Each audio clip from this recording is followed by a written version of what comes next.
Greetings, Planeswalkers, and welcome once again to the arena. I'm your host, Mint Alpha Lotus, here with you for another premier draft of Edge of Eternities as we try to rank up through gold into platinum and beyond. Yeah, last cycle we got up into platinum. We nearly got into diamond. I only draft a couple of times a week. It's I'm not, it's not an everyday thing for me. It's whenever I have time, and just trying to get better, a little bit at a time. And I think we've been doing quite well this season. Today has been an absolutely bizarre day, I must say. We have been dealing with a ton of technical problems and difficulties. When I first started here today, my microphone was not working, and then my camera was not working. So we're a couple of minutes late in starting, but let us get straight to it today. Our last couple of decks, we've had really, really good decks that have just not really gone quite as far as I would have hoped.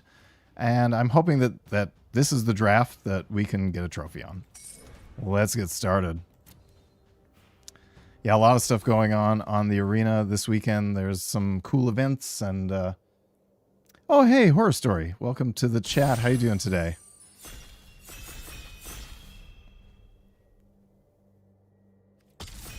All right, let's get this started. Okay, so Pinnacle Star Cage is, I don't know, it's kind of good and bad.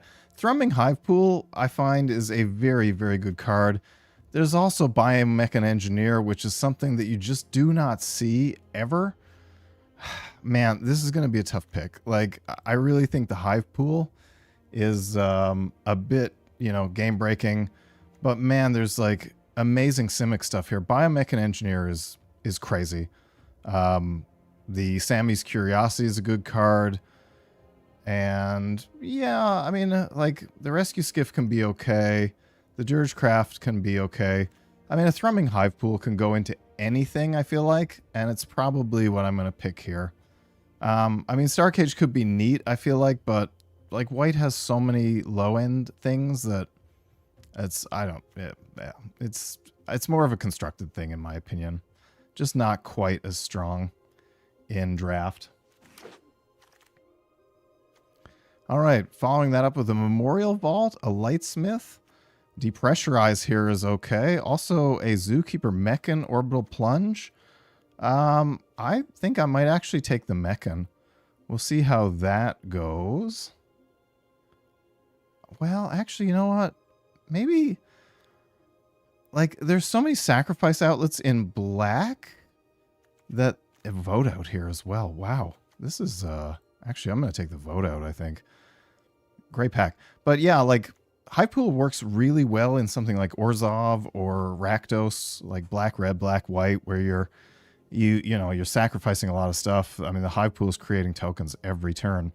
So that might be a good way to go. Like, it might, be okay with a Memorial Vault, but I don't really like this card all that much. It's just too much to get out. 4 to get out is, yeah. Grab Pack Monoist, Virus Beetle. There's some great, and another vote out. Do I take another vote out is the question. I mean, they are fantastic cards. And yeah, like, that's, I mean, we're only on pick 3, but like, there is a lot of good black here. The Ice Cape Crasher is great. The Sweeper is also good. I mean, I would really like to have a Virus Beetle, but for now, let's take another vote out.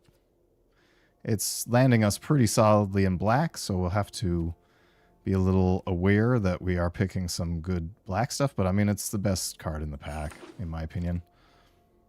All right, up next, there's an Annul, which I'm not very fond of. There's another Virus Beetle. That's all right. The Slag Drill Scrapper is fantastic. Terra Botanist, 4th pick. That's quite good. Tenderfoot, but I don't know. I think the Virus Beetle probably is the best card here. And, again, we're already in black. The Command Bridge might be good as well, but it's kind of tough to play more than 2 colors in this format. Luckily, the next set is right back to common dual land, multi-lands again. which is very exciting. So Spider-Man / Through the Omen Paths, once again, tons of multi-lands in common. Now, they won't be the greatest multi-lands in the world. They come into play tapped, but, you know, at least you can play more than 2 colors. Scrounge for Eternity is not something that I want to take. Red Tiger Mechan, Mental Modulation. Yeah, Weftblade Enhancers are really good. Hey, welcome to the chat. I like them. I also like Starfighter Pilots. I don't know. I mean, like, Orzhov is looking fairly open here, potentially. To me, it's kind of between these two. Like, I do like Starfighter Pilot because it gives you, you know, some card smoothing. Like, you can kind of loot with it, so you're surveilling every turn. I might take that because I find Weftblade Enhancers come around a lot. Wow, now a Melt Strider's Resolve here. And Auxiliary Boosters, maybe. There's also the Pinnacle Kill Ship, which could be good. Meltstrider's Resolve is fantastic, but I don't know that green is particularly open, so I might just take the boosters here and see where we go with that.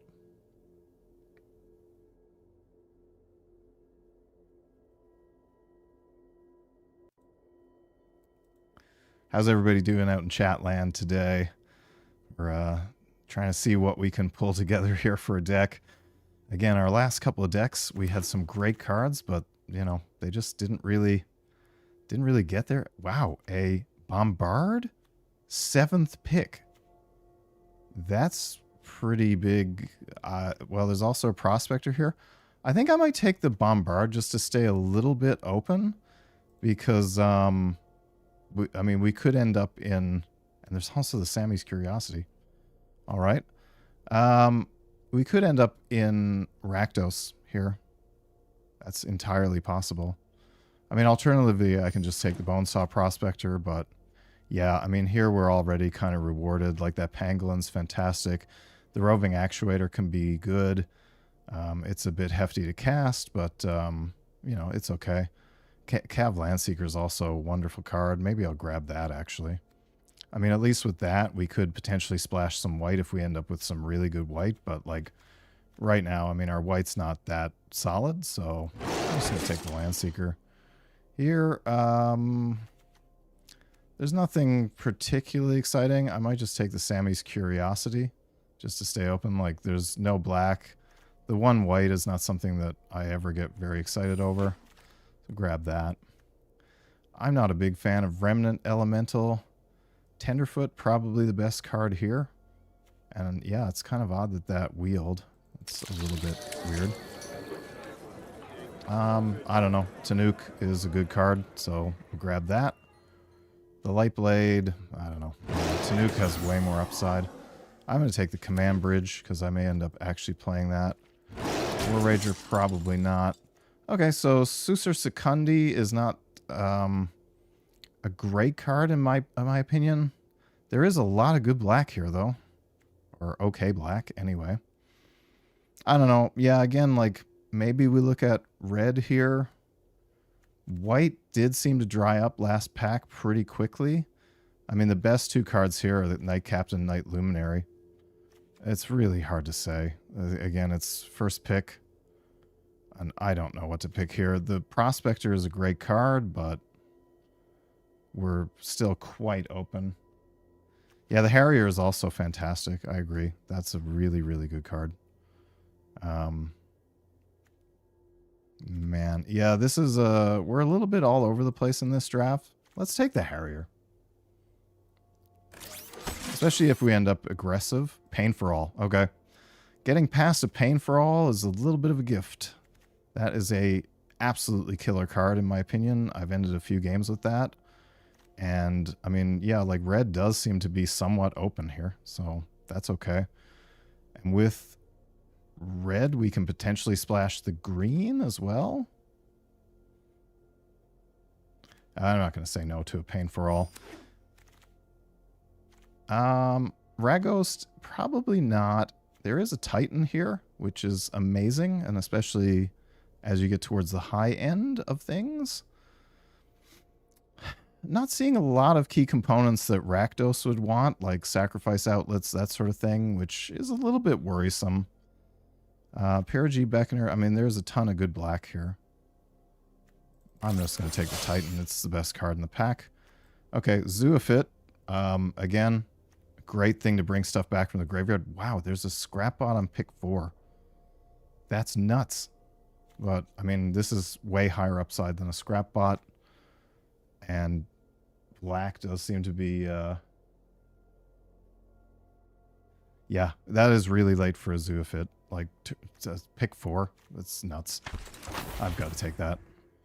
Okay, Faller's Faithful. I'll take that. I mean, also great here is the Voidborn, the Hull Carver, Melted Moxite.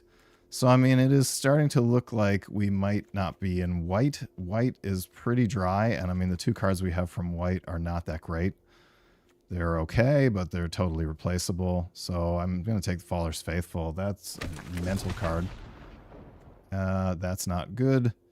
Honor. Wow, pick 6 Honor. That's quite good. There's a Hymn of the Faller here, which is fantastic. I think I do need the Bonesaw Prospector rather than the card draw. I think the Hymn of the Faller is a better card, but I'm getting a little worried, especially if I don't splash green, which I'm probably not going to splash like a Tenderfoot. We need some 2-drops. Like right now, we've got a lot of 3-drops. Hitterblade is okay. What is this? Oh, okay. I mean, if we're going to be in black-red, that's... Lava Claw Reaches is a great card. Helps with fixing. It's a creature. Helps close out games. I mean, pick 7, that is a sign that there is nobody in Rakdos. That there absolutely cannot be anybody in Rakdos with that going. I guess here another Sammy's Curiosity, maybe?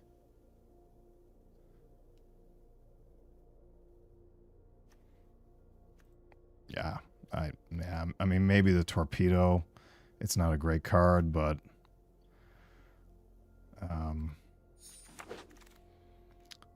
okay, another Pangolin.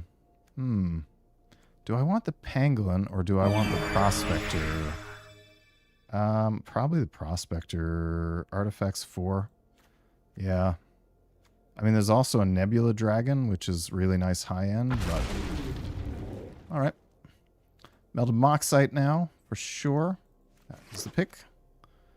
I'll take the Pinnacle Killship as it's the most likely thing that I'm going to play. Shattered Wings I'm probably not going to play. That I'm absolutely not going to play. Dominion Bracelet. No. But is there anything else we're going to play here is the question, I guess. The Beckoner.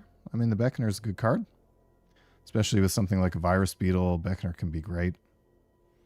I'm not going to play the Dominion Bracelet. That is a trap. Fun card if you can figure out a way to get it out, but man, you need like loading zones and stuff to somehow get your creatures big, I guess. I don't see anything else here that I want.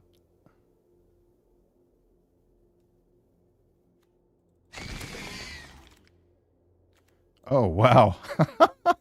Mutinous Massacre. Okay, grabbing that up as quickly as I can. And, I mean, I think it's probably the strongest card in the pack here for us anyway, to be perfectly frank. I mean, we only need a couple of playables. I feel like we're probably going to cut the green out of here because, I think we're getting fairly full up. I mean, we are way too high end, 3.5. We need to cut this down a little bit. But yeah, I'm going to take the Mutinous Massacre. Terminal Velocity. Oh, Lord. Yikes. So black has kind of dried up a little bit. I mean, there's this. I can't really play another high-end thing, I feel like. Do we just take the Terminal Velocity? Hilderblade is okay, but I don't... Yeah, let's take that. I mean, Terminal Velocity is just a rare draft, literally. At least that gives us like a 1-drop. Watery Grave? Wow, cool. I guess there's nobody in Temur either. Plasma Bolt. That is pick 4 Plasma Bolt. That's all right. Best thing here, I would also like that Wormwall Sweeper. That can be an amazing card, and especially when I'm really low on 2-drops like this. But a Plasma Bolt's too good to pass up. Cut those. Wow, a Might. Green was fairly open in this draw, but man, an Evangel. Yeah, that's all right. Nice 2-drop to help my curve. I am going to have to cut something out of the high, and it's probably going to be the Pinnacle Kill Ship, I would think. I don't really foresee being able to get consistently to that level. Eternity Elevator. Oh, man. Okay, so here I think we just take the Wormwall Sweeper.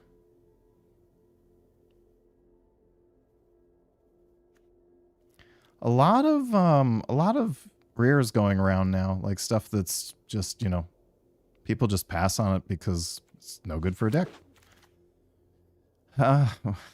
Lit Meditation. It's crazy how many rares are going by. I'm not playing any of this stuff, so that is my rare draft. Infinite. Why do I always get Infinite Guideline Station so late? I'm not going to play any of these, so I'm going to rare draft that as well. Hey, Seneth. Welcome to the chat. How you doing today? The Torpedo, probably the most likely thing, and very unlikely that I'm going to play that. However, another Melded Moxite, very playable. I'm low on playables, aren't I? I still need something else. Oy. Yeah, this deck is not... It hasn't really come together quite properly, I feel like. The Sky Warden, I mean, the War Rager. I'll have to play the War Rager. Not exactly what I want to play, but I'm doing good too, thanks. Yeah, our draft today is a little bit all over the place. We started out with some hard decisions and ended up in a situation where a little bit all over the place. It was really hard to read the signs in this draft today. Black did really seem open, but, you know, kept drying up fairly quickly. I mean, that's 40 cards. That's okay. What else do we have? Ruinous Rampage. I am not playing. A second War Rager. Probably not. I mean, our curve is okay. We just have, like, quite a bit of really high top end here. Which is, you know, black-red. Black-red is Rakdos. And usually it's like a sacrifice thing. So in Edge of Eternities, like there's a lot of void stuff in Rakdos. Because again, it's kind of like warping stuff in, things leaving the battlefield. Like that's, you know, Void Forged Titan and the Hilderblade and Plasma Bolt. There's a lot of void triggers for Rakdos, because again, traditionally it's all about sacrificing. Do we really need the command bridge? I'm guessing not, especially with the Lava Claw reaches. That's probably something that we can cut.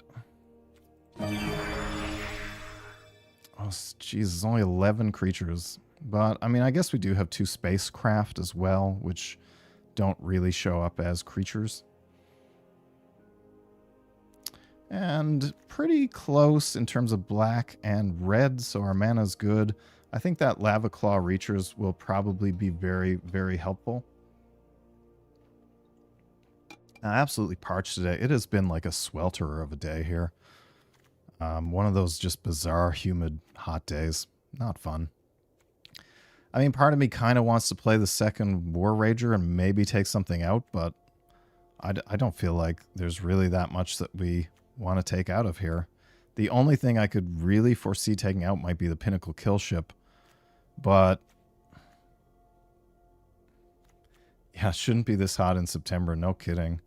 It's been a really weird year here. Tons of forest fires where I am, which is not a common thing at all. But like the drought levels here have been like a 1 in 10 to 1 in 20 year occurrence. Very, very high drought levels. Very, very rare. Just weird. How are we doing for removal? We've got, I mean, Faller's Faithful is technically removal. Yeah, don't forget to like and sub. If you like what I'm doing, it's, you know, I try to put out a few videos a week. I've got tons of like little short form videos about the history of Magic, and that's stuff I really love doing. I've been playing this game since Revised. Well, that's not accurate. I started playing this game in Revised and gave it up for many years. I did a few different degrees in university that meant that I had to either choose between eating or Magic, and I'm sure if any of you are close to my age, you probably have had to make decisions like that as well. Magic is not a cheap hobby, that's for sure, but do we love it? Yes, we do. Okay, so I've got Plasma Bolt, I've got Faller's Faithful, I've got a Bombard, I have 2 vote outs.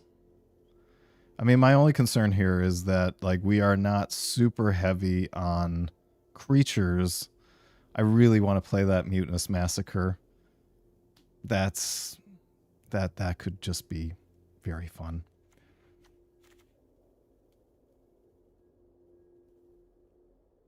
Yeah, the only thing I have to replace it with is the War Rager, which is not a great card, that's for sure.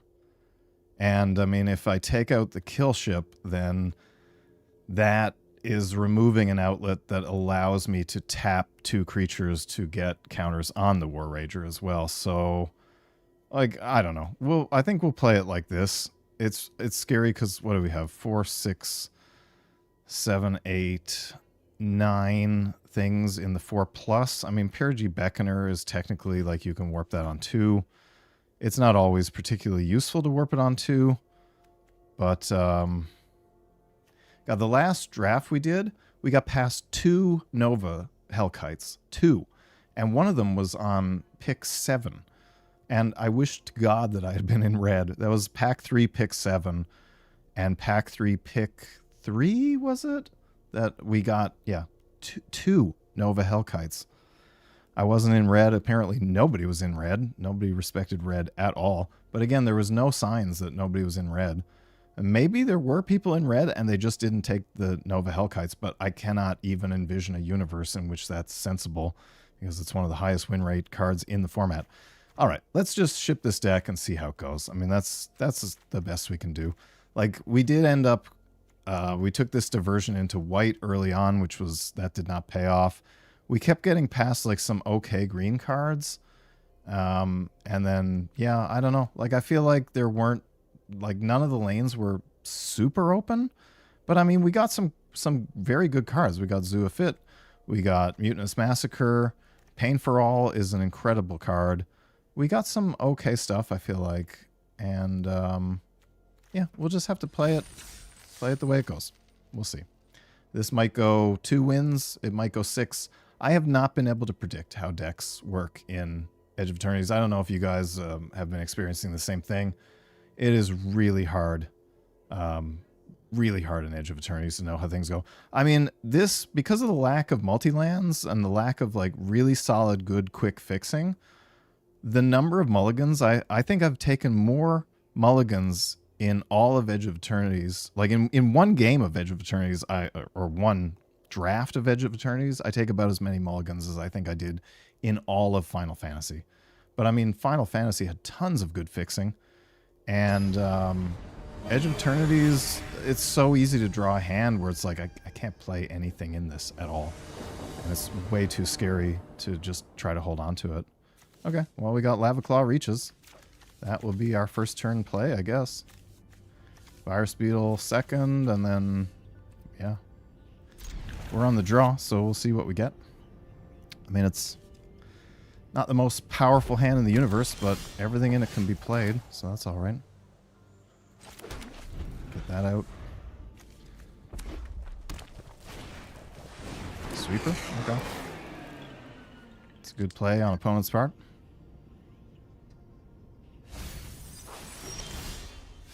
Pain for All. Yeah, we'll just do this. Get out the beetle. See what opponent wants to drop. Okay. Yeah, that's real high end.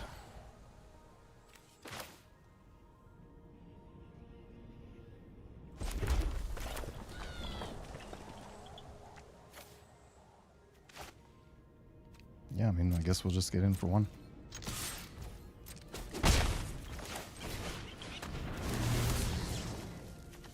We have no way to activate that, do we? No. But next turn we can always equip it. Yep. Okay. What was I literally just saying? I have won and lost more games in Edge of Eternities due to mulligans, due to bad hands, people keeping, you know, crummy hands, getting flooded, getting screwed. I cannot believe the percentage of hands that I've won or lost just based on bad draws or unplayable things or whatever. I mean, I don't think it was right for opponent to scoop there because I had 1 damage coming in. I don't think that was an optimal play, but, you know, I get it. It's frustrating when you don't draw.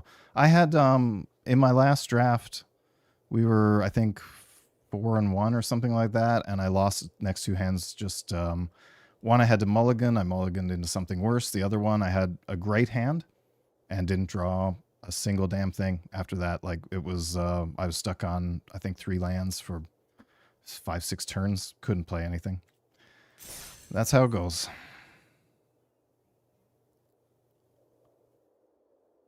Yeah, I've experienced exactly that same thing. Some people do scoop shockingly early, even when I think they have me on the ropes, and it's like I'm looking at my hand and going like, man, there's no way out of this, and then opponent just explodes, and I'm like, okay, I guess he had nothing. Yeah, take a free win. That's free 100 gems right there, I guess. Even if we don't win another game, then there we go.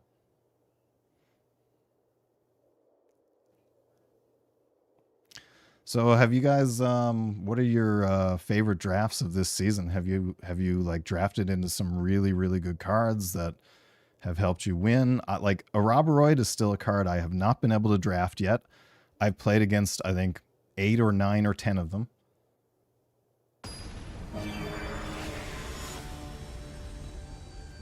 I've drafted, I think, 3 Tezzerets this season. Not that he's like mind-blowing or anything like that, but it's, I don't know, kind of cool. This is worrisome. I mean, I'm on the play, so I can get Zoofit out, but he's not exactly like the first creature you want to play. He has no upside until something else is in the graveyard. This is a little scary, but I don't know. Hopefully we'll draw into like a turn 1, turn 2. If opponent has like turn 1, turn 2, turn 3, we are getting run over here. And that's all there is to it. I mean, at least we've got a hand with 3 land. Like, that's... Okay. Just a weapons manufacturing. Oh, oh, yeah, there.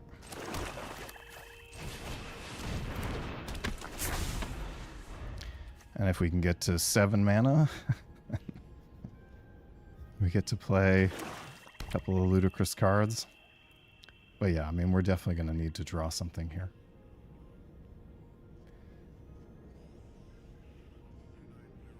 I've played a few games where I've had a Quantum Riddler, like, in sealed, but have not been able to take advantage of it at all, just due to not having anything of any other use.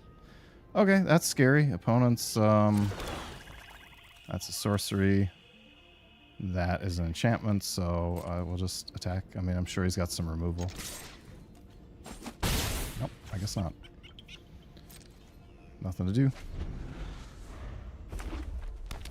We're up to 5 land. Okay, now plunge.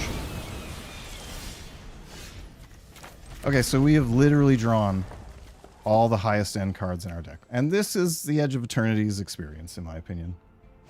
Sothera, yeah, I've got a couple of Sothera as well. Great card.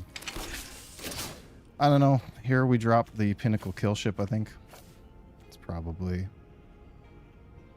what we want to do.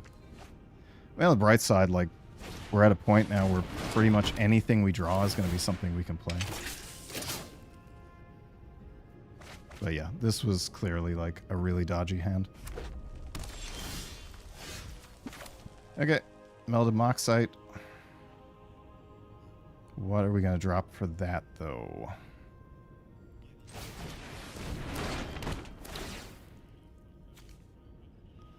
I'm going to guess probably the Mutinous Massacre, sadly. Don't really want to drop that, but definitely have to do that. Yeah, opponent's really popping off here. But I mean, we kind of knew that. I think like when we kept that hand, that if we didn't draw into something good, we were going to get just steamrolled.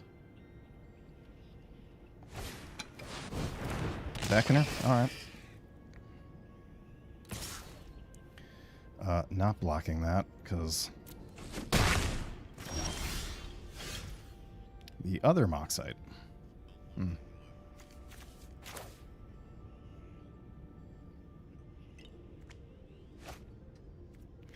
Once again, though, I mean, we don't really have...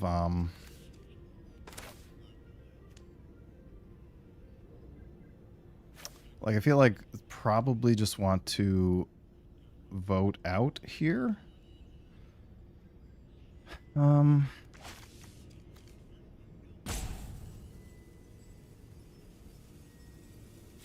Maybe even vote out and convoke.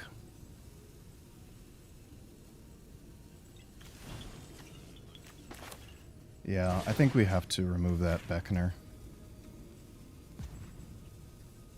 And just get in for 2, maybe? Yeah, we'll do this.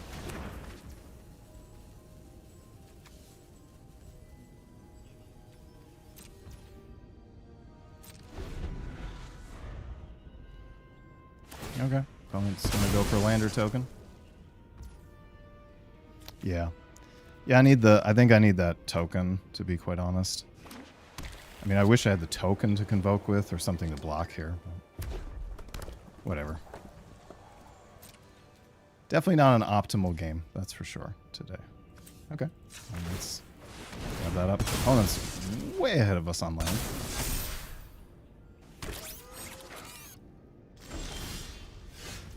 But there we are. So what do we think? Nebula Dragon? Do we think he's got some sort of removal? I mean, I'm pretty sure he's got something. But, I mean, that lets us get in for 5 if he removes the dragon.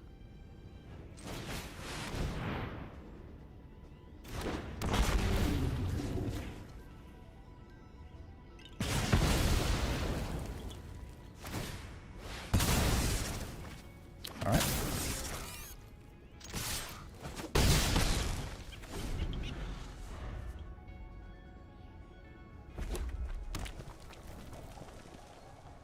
If we can draw land or some other crummy card, we can play the Moxite.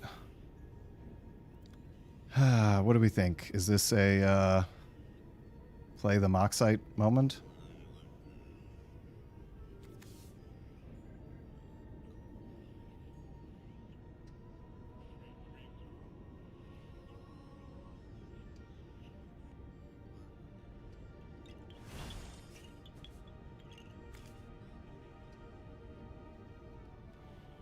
Wow, opponent's got white mana. So do we feel like he's probably got some decent removal in hand? Let's just attack. See what happens here.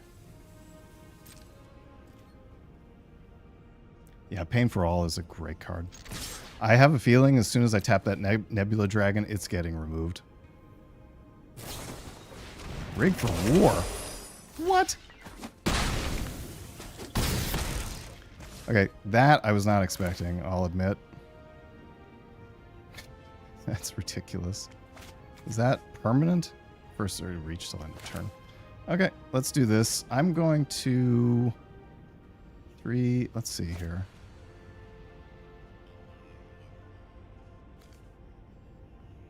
I really don't want to drop that Plasma Bolt is the thing. It's just too good.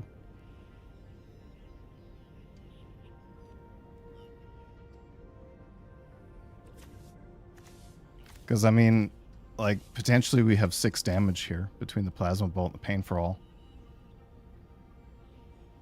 But do we need to play to the board?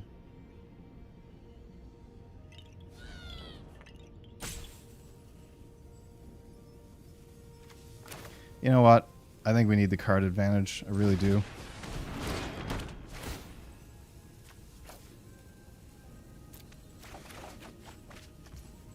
Okay. That's awesome.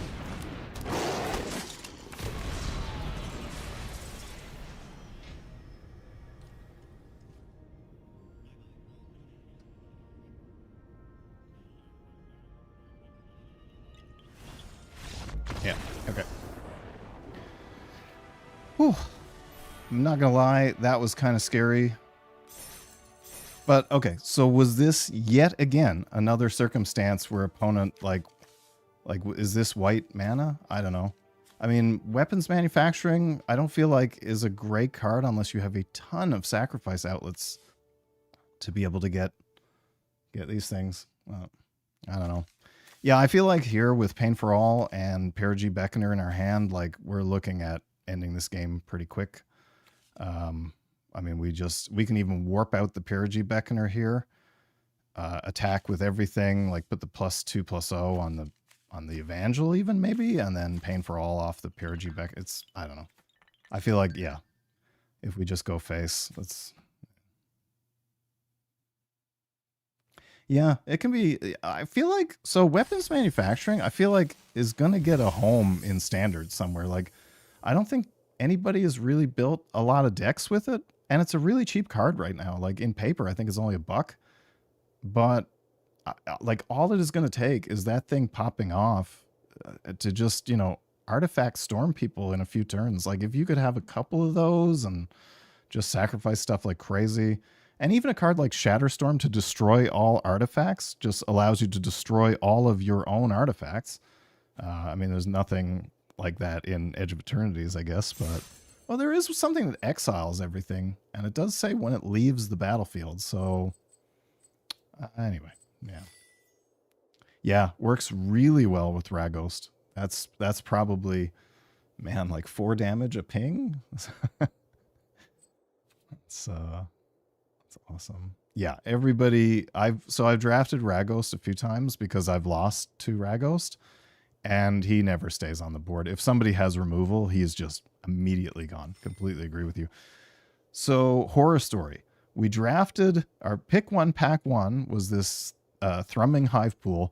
What do you think the odds are that we are never going to see that card? The last couple of drafts where we've picked a fun card, have never seen it in like 7, 8, 9 games. Just never gotten it in hand. I think there was one game I had like 7 cards left in my library, and it was that was the one where it was the Endstone that we had drafted and just never saw it. Yep, that's how draft works. It absolutely is. It's like it's the curse.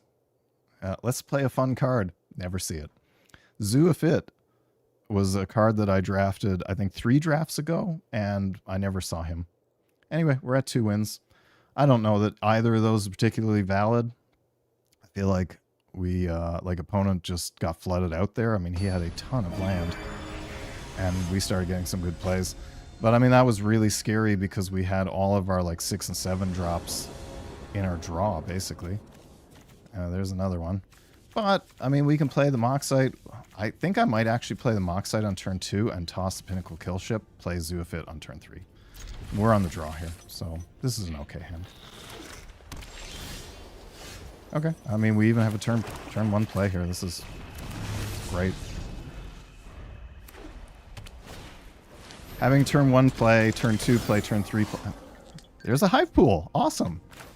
Yeah, having turn 1, turn 2, turn 3 means that we are just going to get run over here, I bet. Somehow, we're just going to get completely chomped. I'm going to drop that, and... Alright, that's okay. I mean, the Lava Claw Reaches is a little awkward, I will say. But I think if we play that on turn 4, because we need something to block that Pilot. And another Pilot. Yeah, the Sweeper is not really going to do it. Zoofit is going to get annihilated here. Probably has emergency eject or something, just to get rid of him. Vanishing Light, same thing. Alright guys, are we going to get totally run over? Because we drew a tap land. Okay, that's fantastic. I've never been so thrilled to see a frontline Rager. It's not generally a card you like to see, but I mean, if opponent wastes removal on that, I'm okay with that. Boosters? Yep, okay.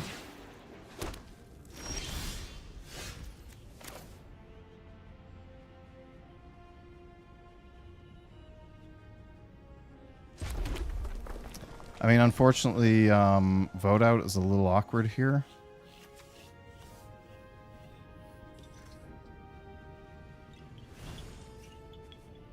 Yeah, they relented. That's a good sign. I mean, he's only got 2 cards in hand. Like, if we can get that Hivepool out, I think we're laughing. But, I mean, he is going to start hitting us in the air, so we've got to be a little cautious of that. Do we just play the sweeper and maybe get our robot token here? Does that seem like a reasonable play? It's not really what I want to do, but we can equip the Hilder Blade. And, okay, Plasma Bolt, maybe? I want that mountain next.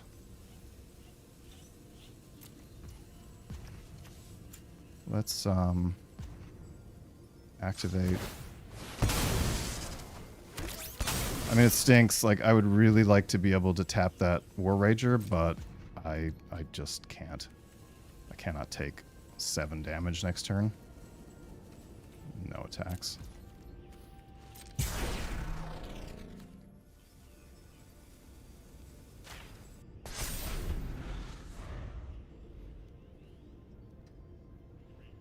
I mean, the auxiliary boosters is really awkward because we can't, like, properly remove it. Sunborn. Good lord. Okay, that's getting voted out right now.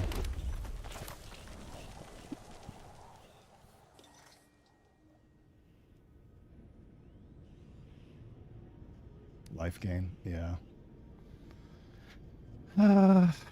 We have nothing else to be able to do with that mana, I guess. But yeah, I mean, that Sunborn can't stay on the battlefield. It's gotta go.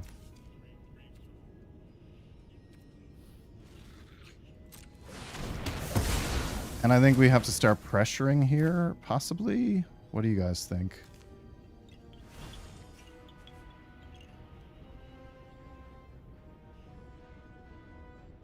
I guess it's just too risky. We have to stabilize.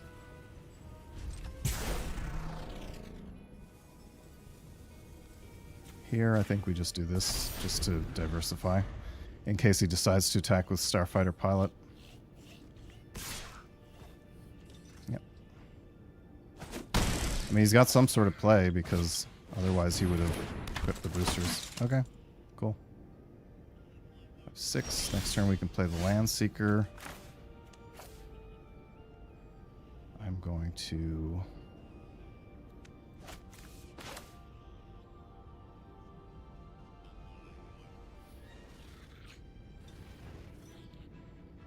Yeah, crewing the ship and attaching the blade, but 2, 3, what does that give us? 3. Yeah, I guess it's an okay defender. I kind of just want to do this and play the Plasma Bolt, but I mean, we are getting hammered in the air. Like, do this and then crew the ship. There's a ship crew on 4, right? So let's do this. We'll Plasma Bolt that Exosuit Savior.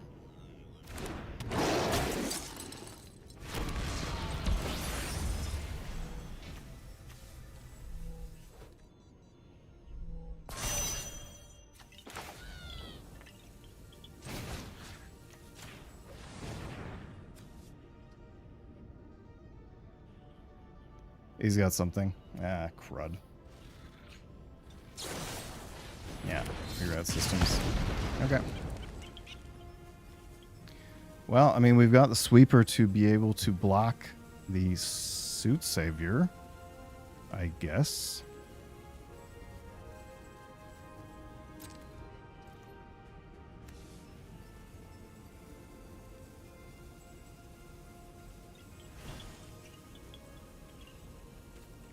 I guess no attacks.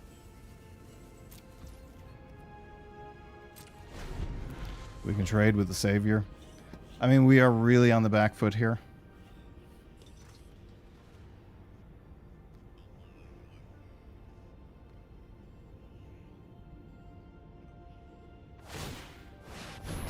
Okay.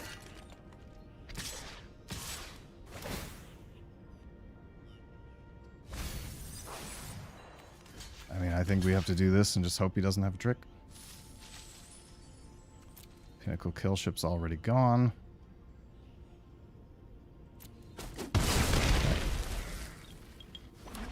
We're in a lot of trouble. I mean, opponent's got a better... Oh, wow. Okay. Are you kidding me? I can't play that? I need one more mana? 3 black... Okay. So... I guess let's do this.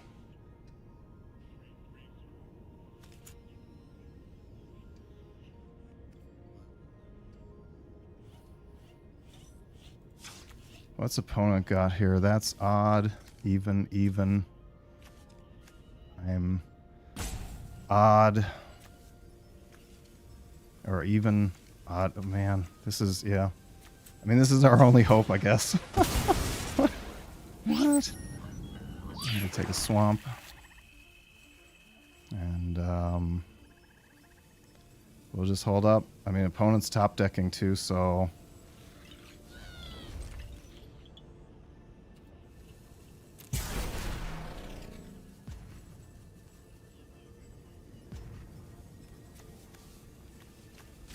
do that. I don't know. I mean, if he draws some removal, we're dead.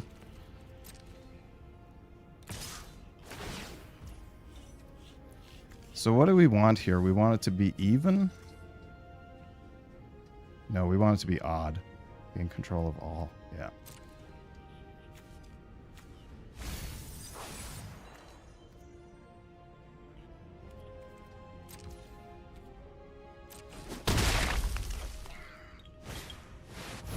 Okay, cool.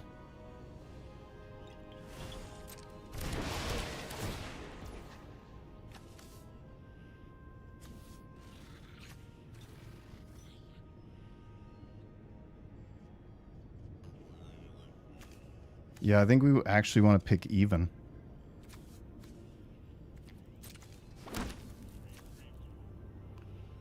Destroy even, destroy odd. Yeah, we've got, yeah. We'll pick... God. Choose odd or even. Destroy each creature. Mana value of the chosen. Quality. Destroy odd, and then we get all the tokens and stuff, yeah. Okay.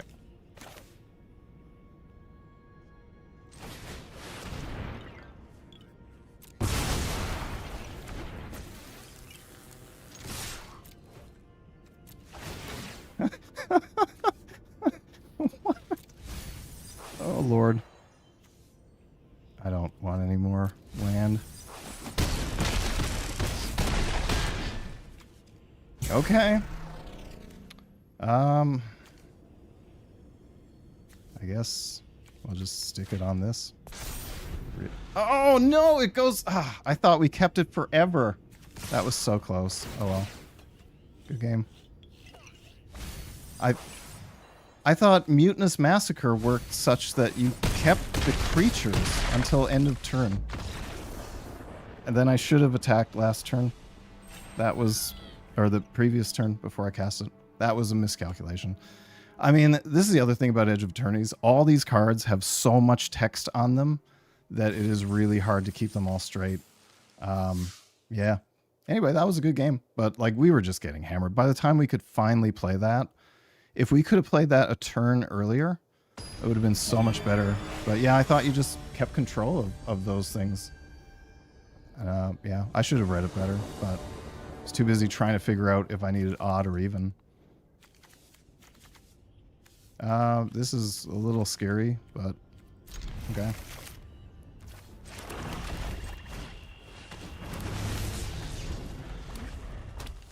If we can draw one more land, we'll be okay. Oh my god, I'm getting all of the highest end stuff in my deck every game.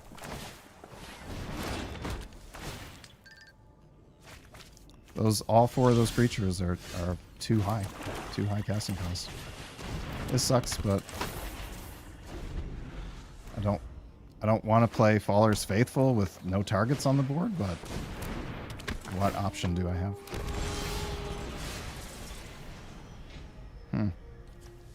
That's not that useful, unfortunately. I really needed to draw another land there.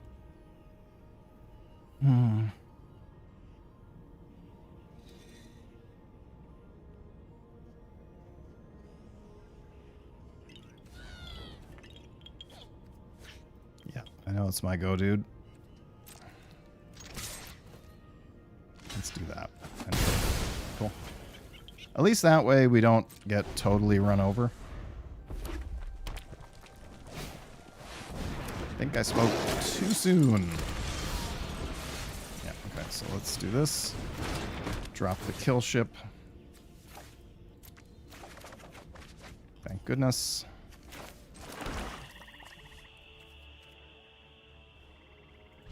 That at least it will allow us to play the Cav Land Seeker next turn. Opponent's going to take a turn off to ramp, which is alright for us. He's on 6 land. Oof. Yeah, missing out on that 1 land drop was not good for us. Not good at all. Ardent's a nice card.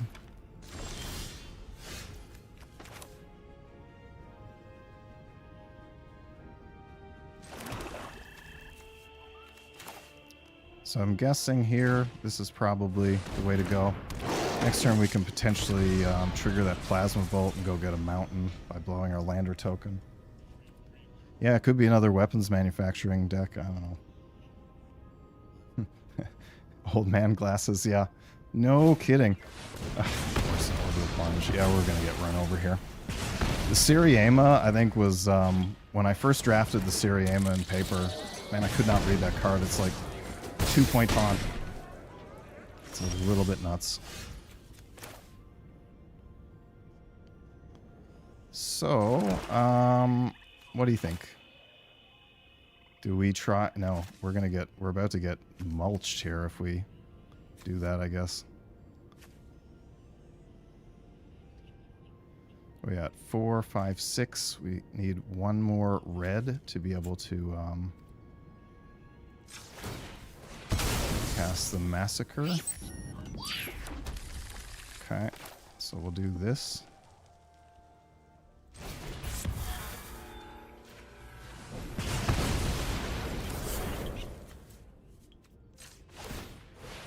And none of this is good, but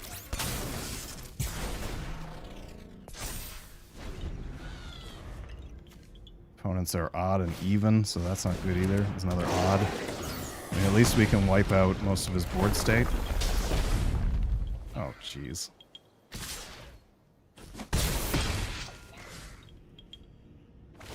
Yeah, we're dead. Tanuka's gonna kill us, right? Yeah. Totally run over. Oh well.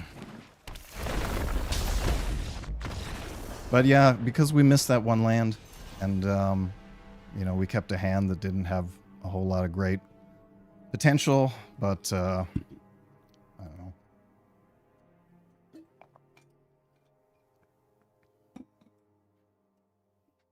Yeah, the Siriema has like, you know, 6-point font on it, and just crazy.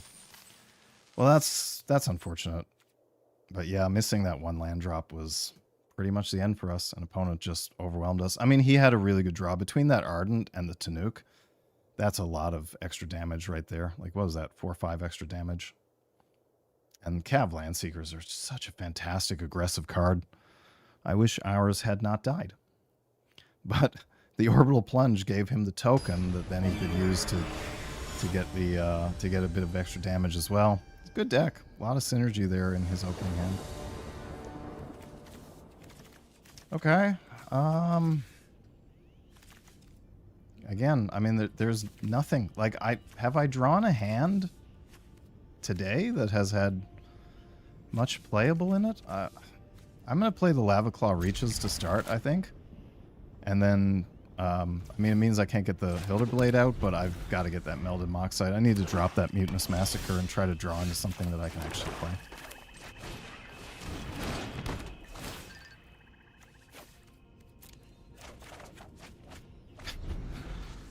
You've got to be kidding me.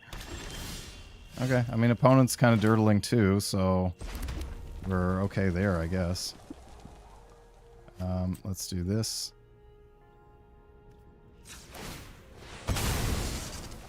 At least get something on the board. Crawling? Alright.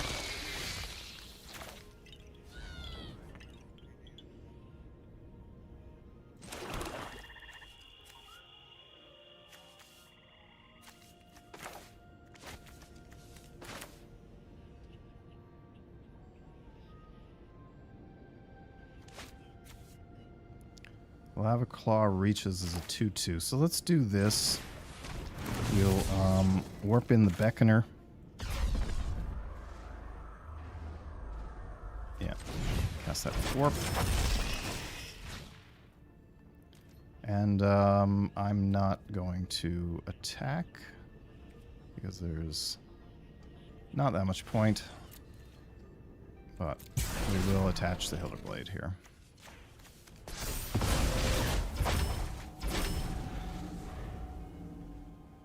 5/3 is okay, but I mean, opponent might have removal, but if he's going to have removal, that's great because we don't want our... Oh, fantastic. Okay, I mean, I'll take that. It's definitely an oops.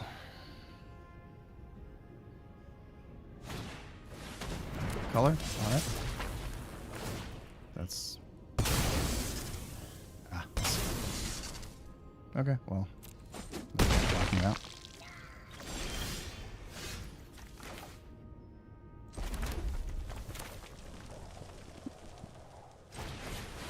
Get in for 5, I guess.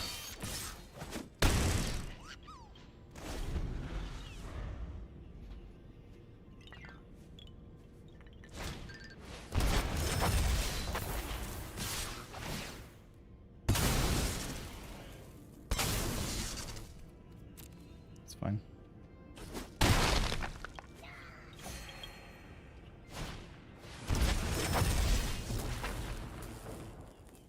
Did he warp that? That's okay. It's a lot of oops. For sure.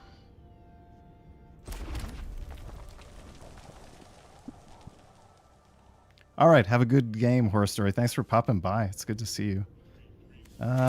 Okay, opponent's at a lot. I'm gonna do this. Start building up some, tokens.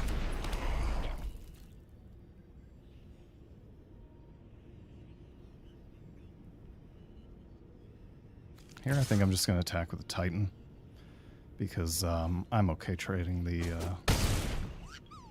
token.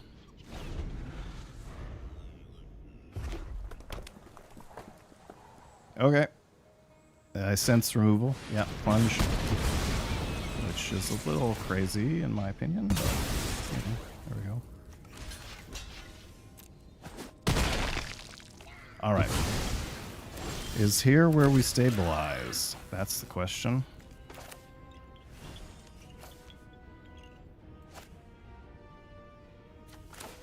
Let's put that.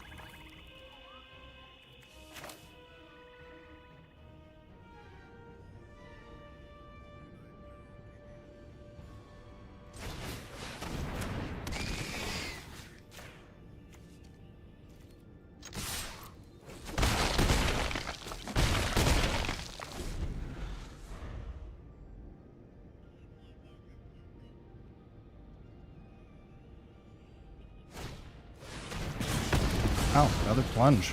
Okay.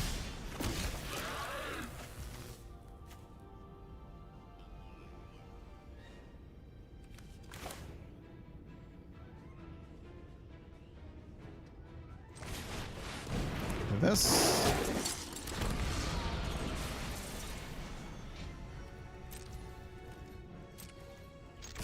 Attack with everything. And pain for all. No.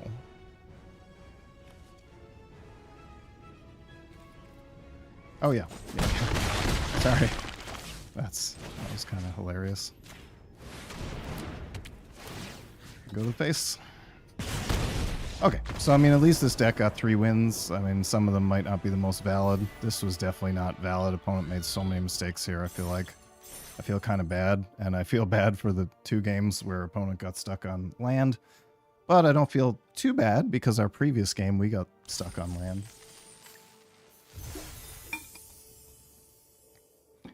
But, you know, 3 wins is okay. And again, like, we really fumbled early on in this draft. We had a situation where it, you know, seemed like we were in the right lane and we absolutely weren't. it's also a day where I'm just in one of those, you ever get in those weird headspaces where like nothing is really kind of making sense? And I think it's the heat and humidity here today has got me quite off of my game. Let's take a quick look at the deck again.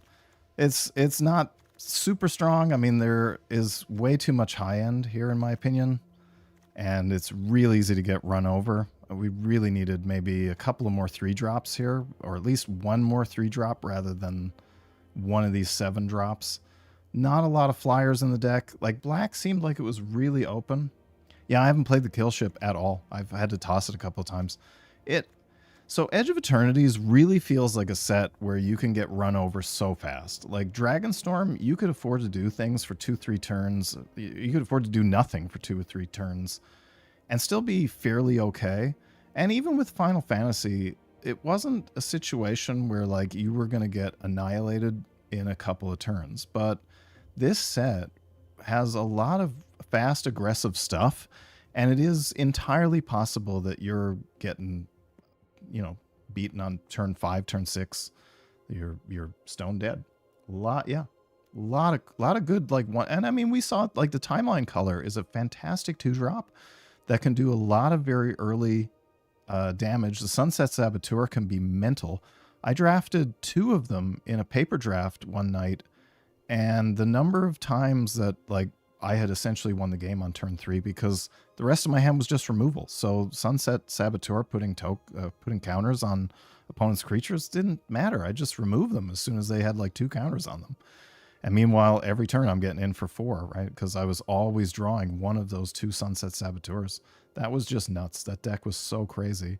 And in a super aggressive, like, so, I mean, Izzet is really aggressive in Edge of Eternities.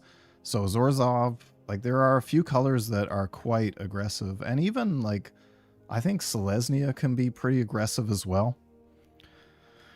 And yeah, I mean, we've seen Rakdos be really aggressive too. Like, all you need is like a few Cav Land Seekers, Possibility Technicians can be a fantastic aggressive card. There are some Kavu that are really, really aggressive. And of course, like Cavron Harrier is mental. We haven't seen that, have we? That hasn't come out yet. I haven't got that in my hand, and that's a very, very good card. But I mean, every time we just end up with like this stuff in our hand. We've seen Thrumming Hivepool, I think 3 times now. Kill Ship, I think we've seen at least 2 or 3 times. Massacre, we've seen 3 times. Yeah, I forgot I had it too. I completely forgot it. Hilderblade, we've seen again and again and again. Great card, but like, if you don't have some quick, low-end stuff that you can slap it on, you're in a lot of trouble. I mean, we were really lucky that game that we had the Hilderblade because our token would have died to that depressurize. I've definitely done that before though, where I've thrown a depressurize and went like, ooh, actually that's not enough to kill the creature.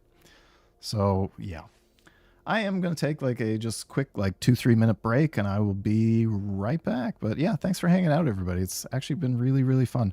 It's one of these drafts where like, I just don't feel that great about it, but you know, having a cool chat and being able to talk to people makes it a lot better. And I mean, realistically, that's what Magic's all about, right? Like having some fun. It doesn't have to be the best deck in the world. We'll have some fun today, and we have already had a couple of fun games. All right, I'll be back in a few minutes. All right, welcome back. I am back. So yeah, on YouTube, we've got 48 subscribers. I wanted to do like something really fancy for when we hit 50. So I picked up a Aether Drift collector booster. I don't know how fancy that is, but you know, I do like to open packs on stream all the time. So I figured rather than open like an Edge of Eternities booster or whatever, I'd go get like, you know, something kind of fun and fancy. And I've never opened a collector's booster in my life. And it's partially because back when I used to play in the 90s, things like that didn't exist. I mean, they're a relatively new thing. And I like up until recently, I wasn't really playing paper Magic. I was only playing Arena.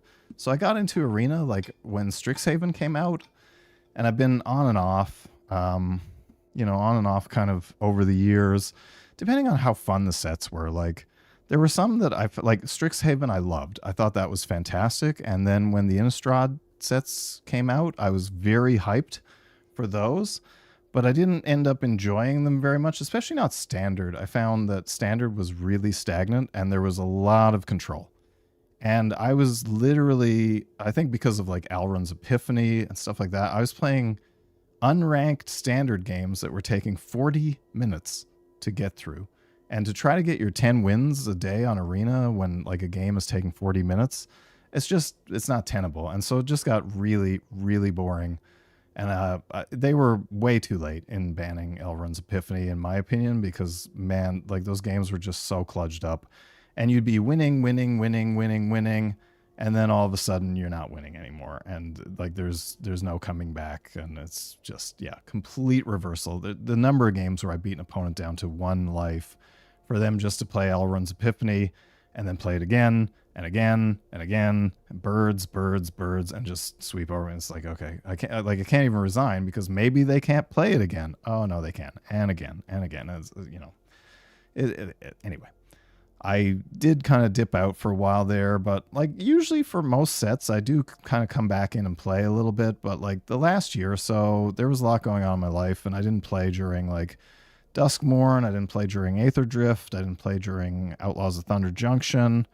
And I think that's probably the only sets I didn't play for. But yeah, I like when I heard Final Fantasy was happening, I popped in for that.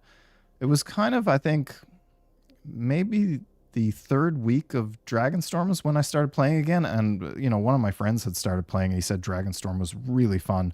And it was. That was a fantastic set. I mean, Boros was ludicrously overpowered, I think, in Dragonstorm. But it was for sure a fun set. And I mean, the fact you could create like 3-color decks was really cool. And it looks like Spider-Man / Through the Omen Paths is going to be the same way, where there are going to be lots of viable 3-color options. And there's a ton of more fixing.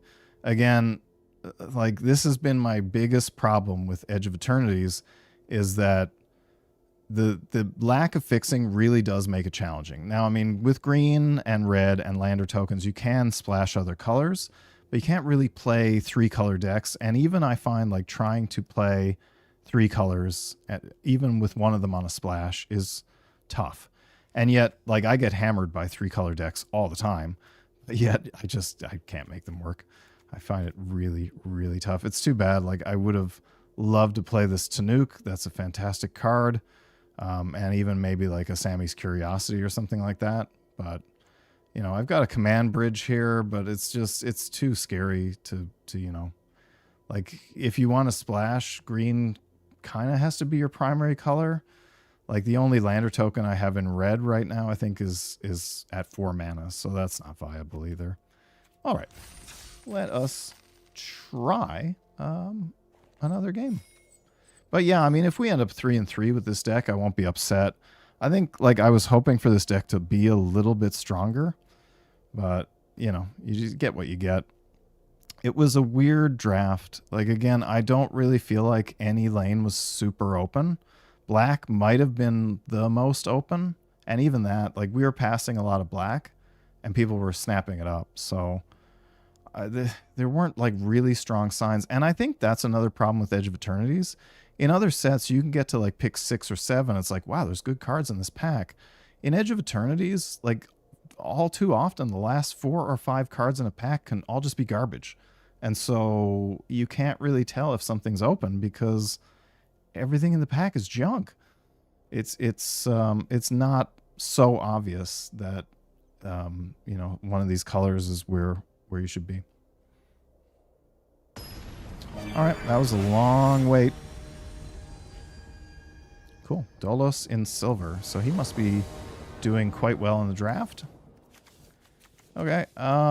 This is reminiscent of a hand that I had earlier, but I can play a 1-drop and a 3-drop. So I feel like it's keepable at least. I mean, again, Faller's Faithful is not good to play that early. But I guess there we have it. I mean, at least turn 4 I can attach the Hilder Blade to it. Okay. Now the question here is, do I just want to use Faller's Faithful to destroy that and let him draw 2 cards? I really don't feel like that's a good idea.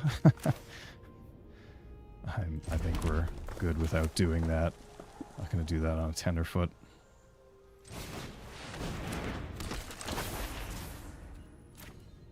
No.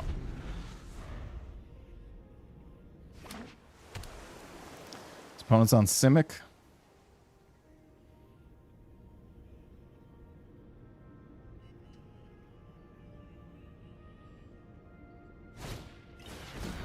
Sweeper's a good play. Yeah. It's a good one. See if he wants to crew that. I mean, he's at 20 life, so he may.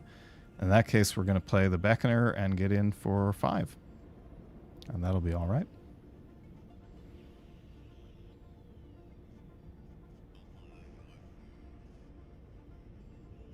Yep. Looks like he's... Melt Strider's Resolve. Oh, Lord. Okay.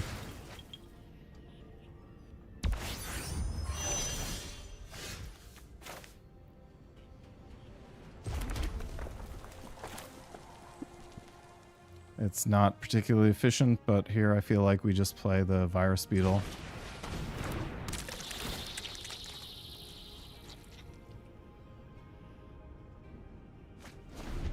Okay, was that a Memnon? Yeah, wow. Okay, so my opponent's got a good deck, and he's on... Oh, Lord. He's on 3 colors, as we said, so no blocks here. This is definitely not great.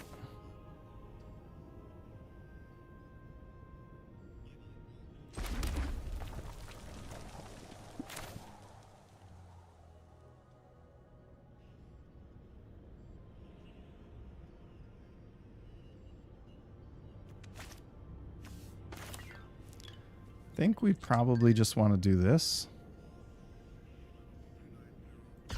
and get in for 3, and then have a defender to hold up against that Thawbringer. Now, whether or not the opponent has a way to remove it is the question. I mean, he might have a Cryo Shatter or something like that.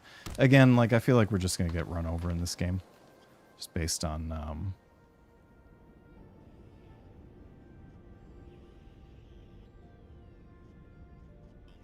yep, he's got something.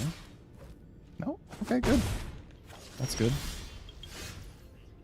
That definitely puts us in a better position.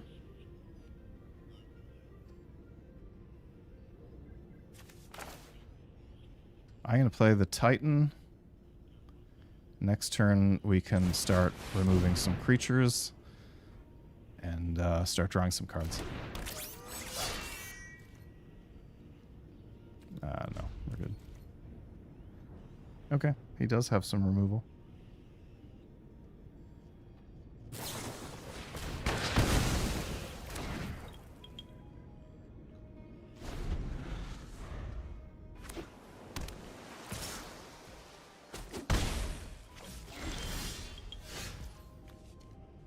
We can't play Zoofit. Okay.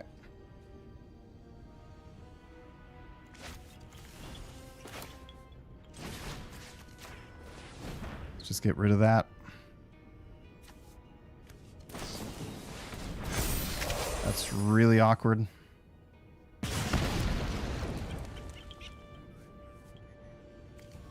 This is 4 to attach. We may as well do that, I guess.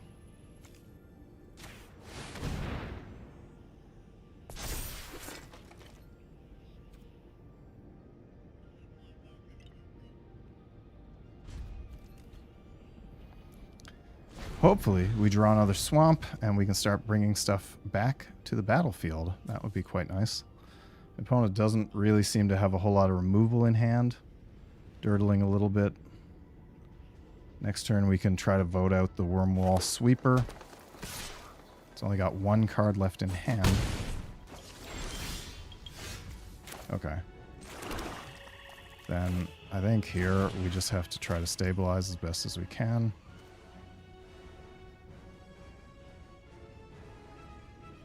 Yeah, it stinks. I would love to be able to convoke and then play out the Osteo Harmonist, but He's got another biosynthetic burst. He's got another biosynthetic burst. No. Okay, thank goodness. So that, at least we can stabilize, and hopefully whatever's in his hand is not, you know, great. We'll keep that there.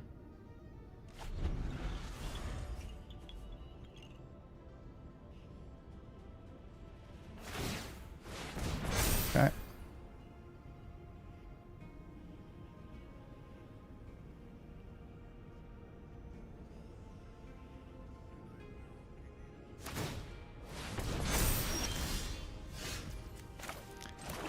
That would have been a lot nicer last turn, for sure.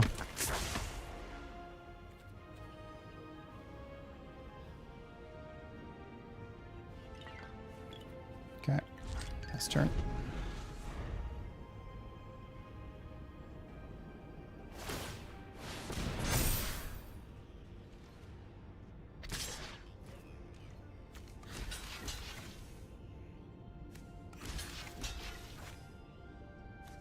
What is going on? Can't be blocked by more than one creature. Okay. Fair enough. Then we'll just do that.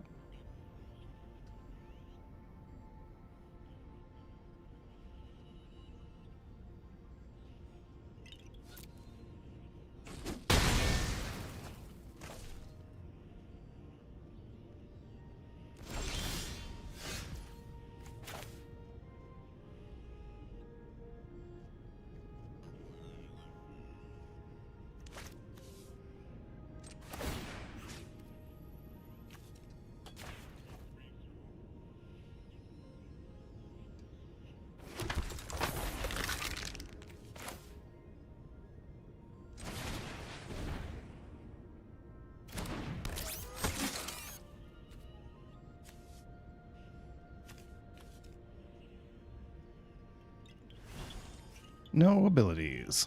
Okay, so we'll do this then.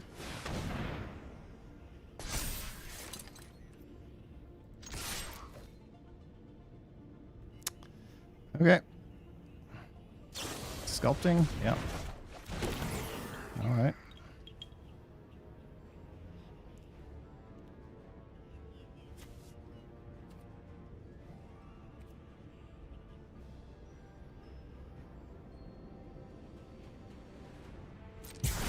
Yeah, we are in a lot of trouble, aren't we?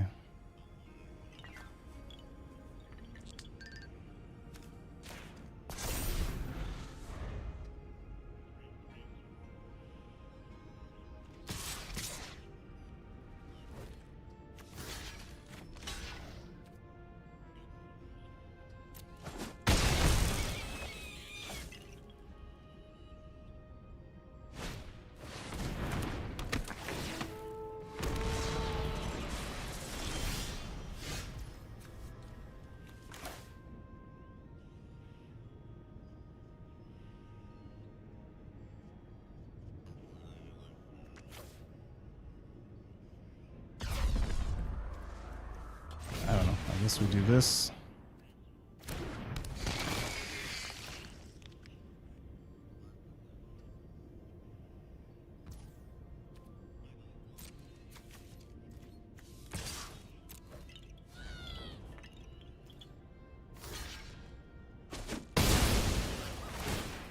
Okay. I mean, that kind of puts us back in the game, I feel like. Return to the battlefield tapped under its own owner's control. Let's destroy that so that it can't keep hammering us. As much as I don't want to give him multiple cards. We'll put out the Voidforged Titan.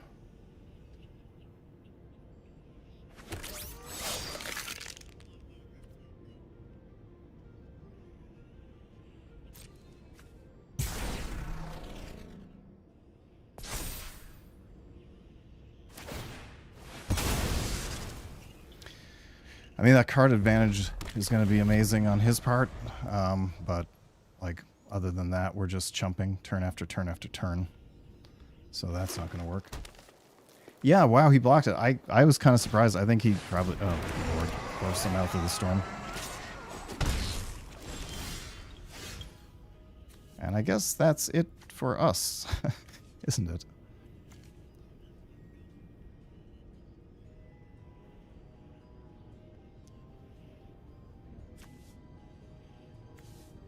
Yeah, I mean, all we really have here, I guess, is... may as well put out the 2-1. All we have here is bombarding his drone. Yeah, mouth pretty much ends things. Well, I mean, this is... Yeah. It was, do I get ground down by having to chump every single turn? Or do I kind of hold out and... Anyway.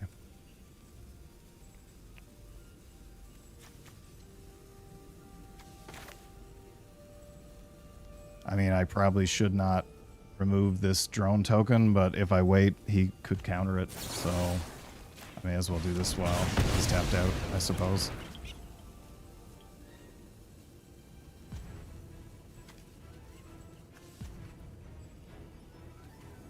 And then, what is this? 3-1, so it'll be 2...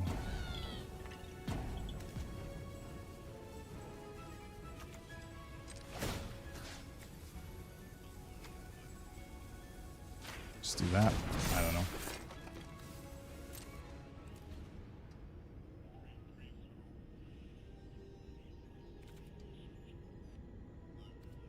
There's not really that much of a point, I guess. Right. I didn't even need to do that. Oh well.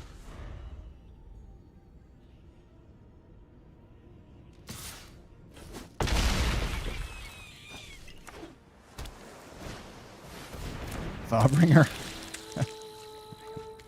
Yeah, giving him 2 extra cards was just brutal. I mean, that's all there was to that, but... Cryogen Relic. Another card. And a Tenderfoot. So, yeah, I mean, giving him 2 extra cards ended up kind of annihilating our board state. 4, 5, 6, 7, 8. So I don't even have enough to destroy that Mouth of the Storm. Yeah, board 2.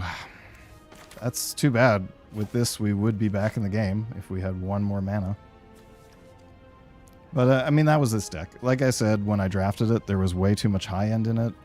And that was just how it shaped up. Like, there was not a whole lot of... Like, I was really trying to get lower end stuff. Yeah, there's no way out of this, is there? Well, that's just terrible. Like... needing 1 land feels really bad.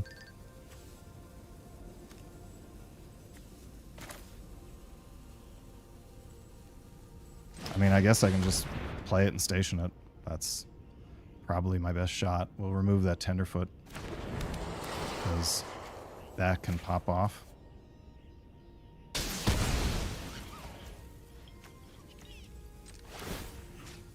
May as well bring the Beetle back.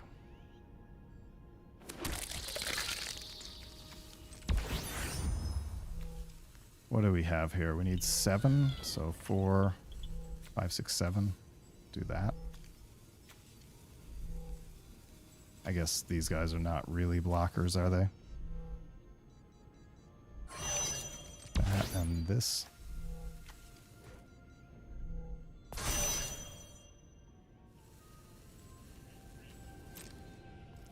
But I mean, again, if opponent has some sort of removal, we are totally out of this game. 3, 6, yeah. And, I mean, he's got that Cryogen Relic, which means we cannot attack with the Pinnacle Kill Ship.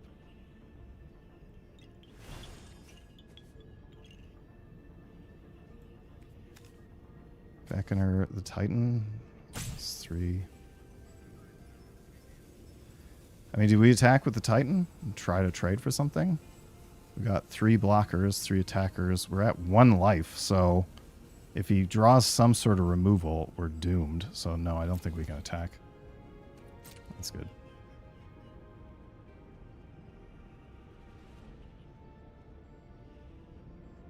Gonna blow the relic, yeah. Good enough.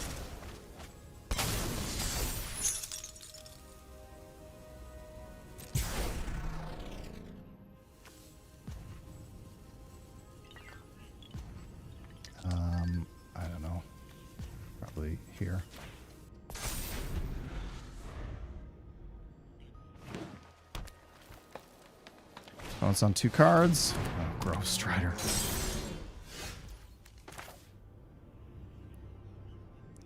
We don't even have a card to discard, do we? No, we do not. So that's not good.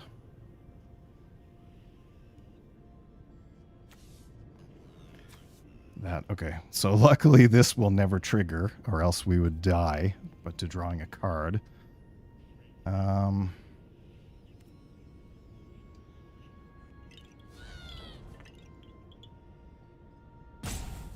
Yep, we'll just pass turn. We're both just top decking. I mean, at least I've got this Moxite that I can potentially draw some cards off of next turn. If we draw something that is of no use, like some more land. I don't know what is in this deck that can... I think we have another vote out, maybe? We got the Mutinous Massacre. That would end the game pretty quick. Agrarian? Alright. Okay. Sweeper? We need to dig for the Massacre, I think. So I'm going to play this. Because that Sweeper is not going to help us.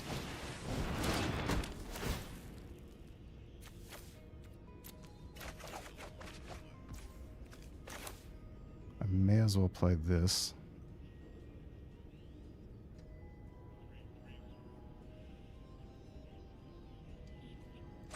Yeah, alright.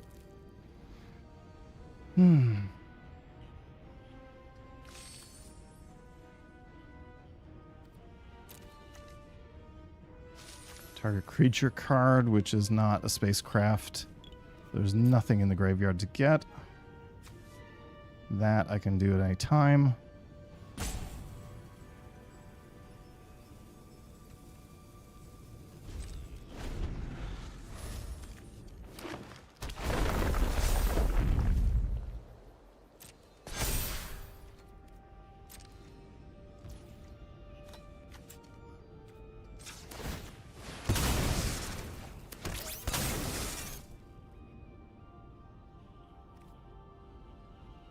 More stuff to chump with.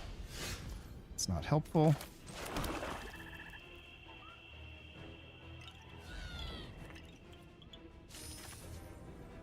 There's 16 cards left in the deck.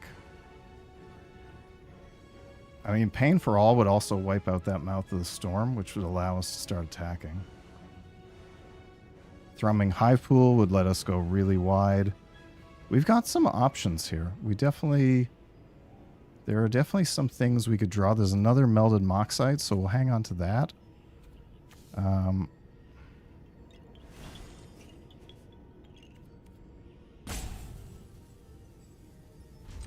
Yeah, we'll hang on to the land because Melded Moxite. But I mean, all he needs to do is draw something that allows him to kill my Pinnacle Killship. And we are done. Germinating Worm, that's good. So that's odd, even, odd. I think we would destroy even if, yeah, probably destroy even.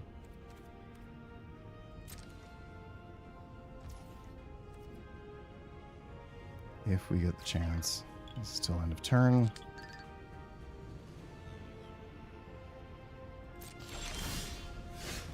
Okay. That is fantastic.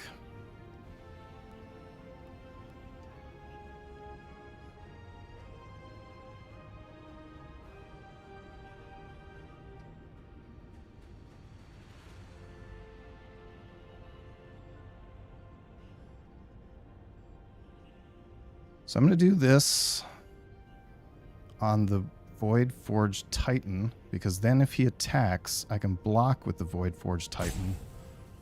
And then, yep. Okay, so we'll do this.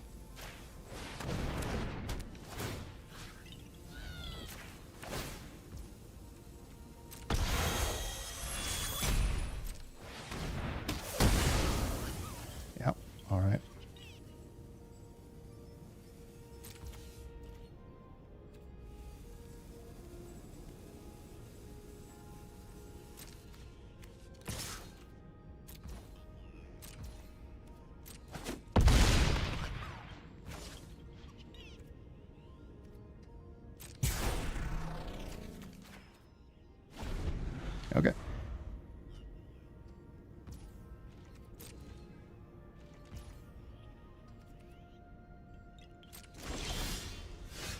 I think that's game.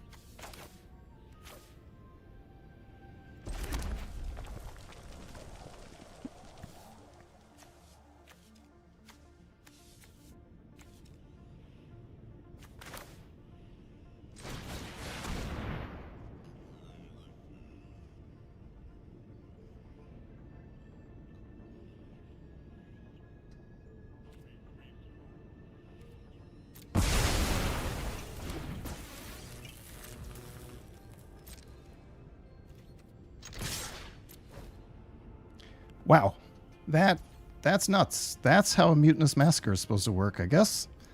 That's a billion damage. -6, -10, -12, 20, 26, 37. Is that one? Oh, Lord. Okay, puts us up in a gold one. Man, that was a really stressful game. I'm not going to lie. That was incredibly stressful. I thought we had lost that completely. And, yeah, we managed to make a comeback. Oh, man. Yeah, I felt myself getting quite salty in that game. I do apologize for that, but felt a little bit overwhelmed in that game. The Mouth of the Storm is definitely a reversing card. However, we have 20 minutes left. I think what I'm going to do is crack some packs. What do you guys want to see me crack some packs? Yeah, I can't believe I won that. I mean, Mouth of the Storm really does end games. I was really lucky, I guess, to have top decked that ship. It would have been nice if I had had one more mana and could have just destroyed his Mouth of the Storm. But anyway, I've got an Edge of Eternities pack that I would love to crack for you all and see what we get, because I've been getting some pretty cool stuff in Edge of Eternities. I also popped by a local game store this week and picked up a ton of cool stuff, including Baron Rivalry, which is something that I didn't have for my Final Fantasy set, oddly enough. I have a bunch of the Through the Ages stuff, but like that was a card I didn't have. And I love Final Fantasy IV. That was when I was a kid. When the Super Nintendo came out, so when the first NES came out, my friends and I were going bonkers for the original Final Fantasy because it was getting teased in Nintendo Power magazine. That was super exciting. We were like losing our minds. It's like, oh, this is like the greatest RPG ever. It sounds amazing. We were big Dragon Warrior fans, and then we were big fans of like all the North American RPG stuff as well. We've been playing Dungeons and Dragons since we were like, very little. The Beckme set, the beginner expert, like those box sets from the early 80s, those were so cool. I still have those to this day, and I don't know. To me, that's the heart of Dungeons and Dragons. But I'm going off on a tangent. Anyway, I popped by at LGS and grabbed some rares for Edge of Eternity, some cheap stuff, and there are a lot of beautiful art cards that aren't even that expensive that I would recommend picking up. Some stuff that is truly beautiful. I got the Possibility Technician, the showcase version, for $1. Like, I think Possibility Technician has like a opportunity to be a really good card. Like right now, there are a ton of cards that I think are incredible that just need the right deck. Halia Guided by Light is only a couple of bucks, and that's starting to pick up steam.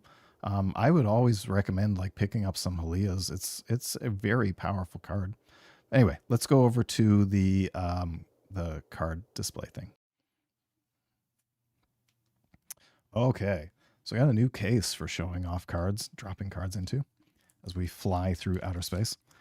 Oh man, opening packs it's like lottery stuff. It's so addictive. It's so fun. Yeah, I love it. It's been a little tough to find Edge of Eternities cards. I'm assuming they are restocking. Oh wow, here's a token that I do not see very frequently. Munitions token. That's pretty cool. I still do not have a Tezzeret, the Tezzeret emblem. I haven't seen that anywhere. All right, so starting out, we've got an Ilvoy Lightjammer. That's a nice little trick. It's not something I would pick very highly, but it's great to help protect your creatures, and because it's equipment, it sticks around, and it gives your creature a little bit of extra power and toughness.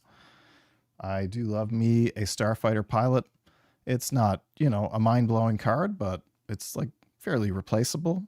But I do think it is a good solid 2-drop. I mean, that tap ability on it makes it a fantastic card. Oh, this is actually a really good pack. Sammy's Curiosity. Incredible one drop for like a little trick for green that you can play out on turn 1. Get a lander token, crack that lander token on turn 2. That Sammy's Curiosity, I would say, is probably one of the best elements of fixing in the set. It's a really, really good card. I'm often amazed when I see it passed around a few picks. Slag Drill Scrapper, fantastic aggressive red card that, you know, it can let you take over the game in late game. You can tap 2 mana.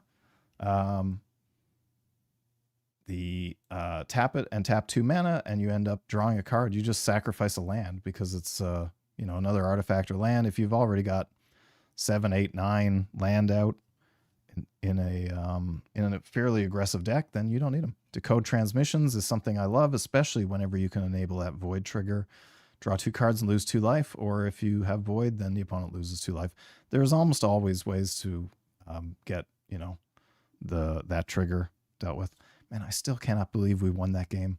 That when he blocked, that was a fatal mistake, right, Amy? That was when opponent blocked that, and my Faller's Faithful came back to the board and was able to destroy his creature that I just had to keep chumping. I mean, even giving him 2 cards, which made me kind of feel very ill. I didn't like that very much. But we had no hope. If we were just going to continue chumping every turn, he was going to grind us out. Anyway, Decode Transmissions, amazing.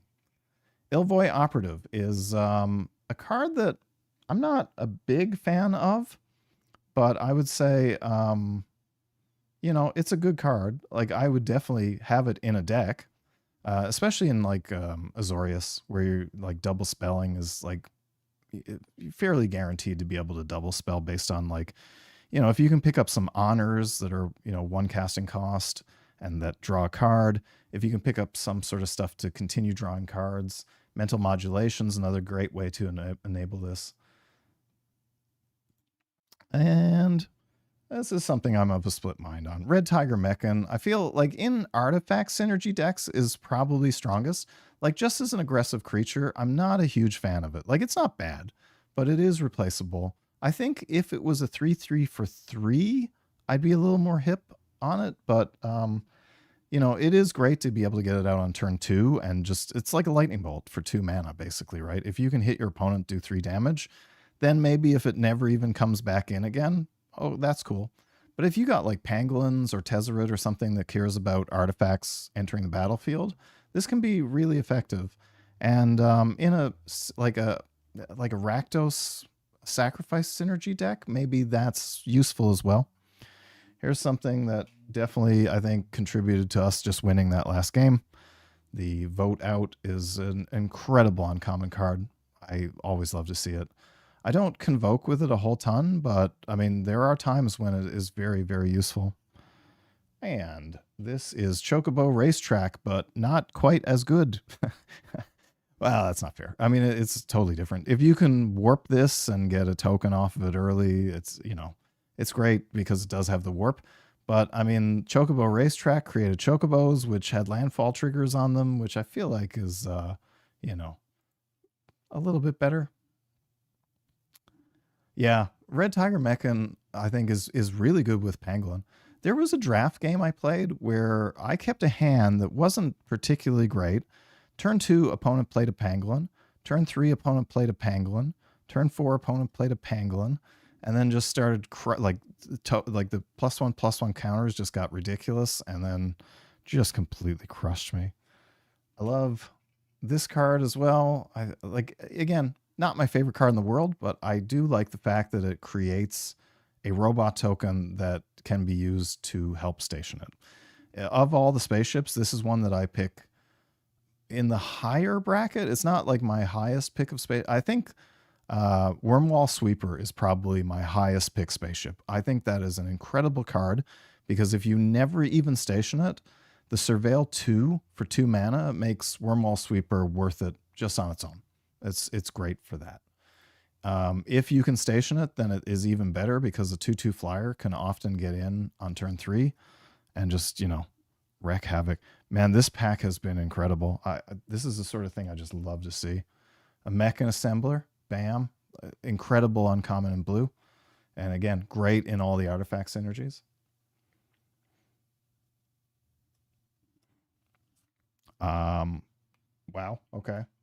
Pinnacle Starcage, which Pinnacle Starcage is another card that I feel like if you can pick this up in paper right now, I would probably pick it up in paper right now. It's already starting to see more play in decks now that like temporary lockdown is gone. It's not as good as temporary lockdown in my opinion, but it is played in the synthesizer decks as a way because it's an artifact. Like the synthesizer the synthesizer decks can go tutor and grab it in the case that they need a board wipe against aggressive decks. And I mean, synthesizer decks play 4 of these. I'm honestly kind of surprised it's not like a $8 to $10 card, but I don't know. Maybe it's kind of common. And then this was something that we played against today and managed to stabilize against the Skittermaw. That is our foil card. And then this is something I always love to see. It is a full art island. That is, those are so gorgeous. I would really love to have a play set of all the land. I in fact bought a bundle because it comes with a bunch of full art lands. But yeah, let's, I'm going to show off like some of the stuff that I picked up at the LGS. And I mean, all this stuff is only like a couple of bucks. So, you know, like I would recommend grabbing at least some of this stuff. Like maybe not this Extinguisher Battleship. I don't know that that's going to see a lot of play in standard, you know, maybe not. And probably not this one as well, but that did just win us that last game and did 40 odd damage, 50 damage, something like that. So, you know, kudos to Mutinous Massacre, and that's a foil version of it. Again, it's only like a buck or two. Infinite Guideline Station. I mean, I am also trying to just kind of collect a set of Edge of Eternities, so it's nice to have some of this stuff. I don't think I'm ever going to play the Guideline Station. I don't even really feel like it's a great card, even if you can somehow put together a deck to play this. I don't really feel like it's something that's going to, you know, absolutely blow anybody's mind in any format.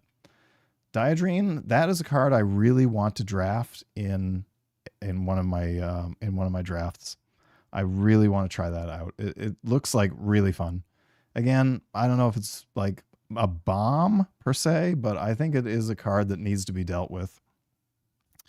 Memorial Vault, again, very cheap card right now. And I think like if it was a little lower of a casting cost, it would be a bit more effective. But, you know, at 4 mana, it's like I drafted one once. I grabbed a couple of these because this is just a great card. And that's the full art of the Warmaker Gunship. And that's actually a foil full art, which is kind of cool. Couple of Possibility Technicians, because I really do feel like in a red aggressive deck, they could be something that would factor heavily in. I got a play set of Rust Harvesters because they're like a buck each, not even now currently. And Rust Harvester is an incredible artifact. In limited, it's really amazing. I feel like this could get played heavily in standard, especially like with, you know, Spider-Man coming out, Avatar coming out. All it really needs is like a few more artifact synergies to make it like really, really strong, shine, you know, really strong. This guy, boop. 0 Point Ballad. I don't know that this will ever be played in standard. And man, I've drafted this, I think 3 times now, and I can just never get it to work. I've been crushed by it in the past, but I have not been able to get it to work. Incredibly powerful card here, the Requiem Monolith. We drafted this last week and won a ton of games with it because the card draw is nuts.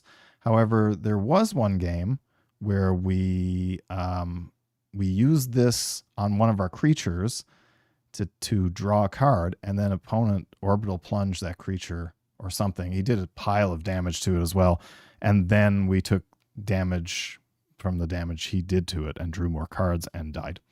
That stank. And this guy, we've been playing with him today, Zuafit. That's, you know, it's been great. Like just being able to pull bodies back. It would be better, I think, if we had more sacrifice outlets, but man, I mean, even like that came in clutch for stationing that Pinnacle kill ship that we had. That was fantastic. Grabbed 2 Starfield Vocalist, which was our key during our last draft. Very, very exciting. Man, like I said, I pulled tons of cards from the LGS. I live in a place that, you know, doesn't have a huge population, so game stores here don't tend to have like tons and tons and tons of cards, but, you know. This I don't think is great. I've had an opportunity to draft it a few times, and it's like, it's okay. Emissary Escort. I've drafted it once, I think, and passed it once. Moonlit Meditation, we did a draft based around that, and that actually did like really pop off in one game, which was quite fun. I don't think it's a fantastic draft card, but I just wanted to play it for fun. And this one as well. When I drafted this, I didn't even know what it was, and that won us a couple of games because we really outstripped opponent. And then I picked up some white weenie stuff, Lightstall Inquisitor. Great little, like if you can get that out first turn, it's a fantastic card. A couple of Sunstar Chaplains, because I really feel like that could be in a standard white deck. It's a very, very strong card. A bunch of Esteli Reclaimers, play set of those because they're like, pennies. And Hardlight Containments, again, cheap. And a Pinnacle Star Cage. So now I think I actually do have like a play set of Pinnacle Star Cages in paper, which is kind of cool. Anyway, that will do it from me. Let's take a look. Let's go back to our deck again. It is time for dinner for me. I'm very excited for that. I've barely eaten all day, which doesn't really help me to play, oddly enough. So anyway, yeah. Thanks very much, everybody, for hanging out. This was a very weird draft. Like, we got some crazy odd signals. Our first pick was the Thrumming Hivepool, which doesn't really fixate you into any sort of deck or any sort of colors, and that can be a little weird. And then after that, like, we just kind of tried following it up with some black stuff. We did get some decent black stuff, and I think, like, black was our strongest. Like, Voidforged Titans is fantastic. Zooifit is a good card. Like, it will be very exciting if we can bring stuff back with Zooifit and then, Faller's Faithful, our own stuff, and then just keep bringing it back. Like, that would be very, very good. I'm excited to try to get that combo. But, like, this deck, it just didn't come together. Like, we kept getting weird signals. I mean, we were past, Sammy's Curiosity, which was good. Like, it looked like green might have been a little bit open, and then green dried up. Looked like white might have been a little bit open, and then white dried up. It was hard. It was definitely hard, I would say, to read the signals here. And I mean, even like Command Bridge, we got like 6th or 7th pick or something. We got that very, very late. And yeah, nobody was in Rakdos because the Lava Claw reaches we got incredibly late as well. We got past a Pain for All, which I don't understand. Like, again, that was another contributing factor to just winning that game. Like, when we could take out that Mouth of the Storm, that game was pretty much over at that point. Even without the Mutinous Massacre, if we hadn't drawn the Mutinous Massacre, I think we would have just like ground the opponent into the dust there.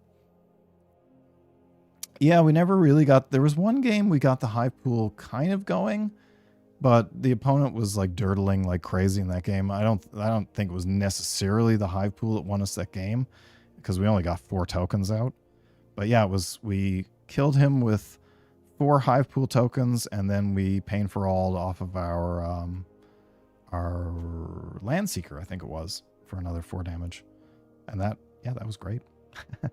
Well, and one of those Sliver tokens, when we killed him, we used the Pyrogy Beckoner to pump it up to a 3/1, which then it did 6 damage. So yeah, Pyrogy Beckoner and those double striking Sliver tokens are quite nice. I think there are supposed to be some Slivers in the next set, like the Spider-Man through the Omen Paths set. There's like companion pets if you pre-order the set. So I have a feeling like there might be some Slivers in the next set, which is it's kind of exciting. I feel like every set should probably have a couple of Slivers. But yeah, I picked up 4 Thrumming Hivepools in paper, just like speculating on the idea that, there might be some Slivers coming up in the future. And right now they're ludicrously cheap cards, but they are quite fun. And I figured in Rakdos, where you do need some sacrifice outlets, having a Thrumming Hivepool is great because you're just generating Slivers every turn. So, I mean, even if we were to say like Faller's Faithful, one of our Slivers to draw 2 cards, we're laughing because we're going to get 2 more Slivers next turn. Yeah, the pets are Sliver, but yeah, I don't know. Because that's the thing, like, Spider-Man is not going to have slivers. But some... Oh, awesome. Thanks very much for the sub. That puts us at 49. And one more. So when we get to 50 subs, I've got a collector's booster of Aether Drift. When we get to 100 subs, I'm going to open an Edge of Eternities.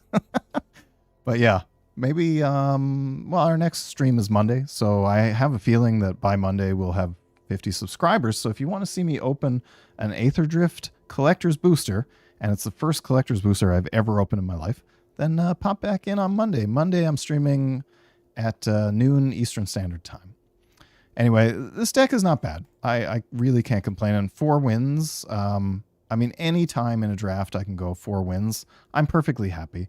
Because I've had incredible, mind-blowing decks that have gone 1 win or 0 wins. And I see some of the top drafters do that. Like, I feel like there's something in the matching algorithm that the higher the quality of the cards that you draft, the more it puts you up against other higher quality people as well, or something like that. Because I've drafted decks that are so insane and I just get blown out, like absolutely decimated. Anyway, it's been a really fun, and thanks everybody for popping by today. It's been incredible just chatting with everybody. I love it when people come by, and like, again, I've been playing, or I started playing a long time ago. So like, Horror Story and I, when he first popped by the chat, like we used to talk all the time about old school Magic sets like Alpha Beta, Unlimited, Revised, Arabian Nights, those days when the cards were like crazy powerful. But anyway, that's it for me for another stream, and it's been a fun one. Even though the deck was not necessarily the most powerful, it is nice being able to come up with those paths to make those crazy comebacks like what we just saw in that last game.